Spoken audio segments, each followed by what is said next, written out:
এই কথাটা পালকপুত্র অনেক পরে জানছে। হুজুর, আমরা সত্য মিথ্যা যাচাই করছি। আপনার মা আপনার নামে জমি লিখে দিয়া সে অনুতপ্ত। এখন আপনার উচিত সে জমি তার পেটের পোলার নামে লিখে দেওয়া। আম্মা যদি হুকুম করে তার জন্যই আল্লাহর বান্দা নিজের জীবন দিতেও দ্বিধা করবো না। আম্মা হুকুম দিলে এই জমি আম্মা যারে কইব তারে নামে লিখে দেবো, কিন্তু আম্মার হুকুম ব্যতীত অন্য কারো হুকুম দিয়ে আমি আর কারো নামে এই জমি লিখে দেবো না। আর কিছু কমন না থাকলে চলে যাই আমি।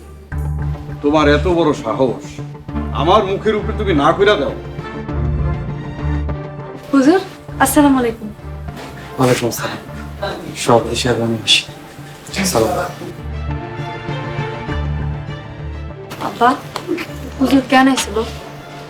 সেটা তোমার না জানলেও চলবে, মা জান। ভিতরে যাও।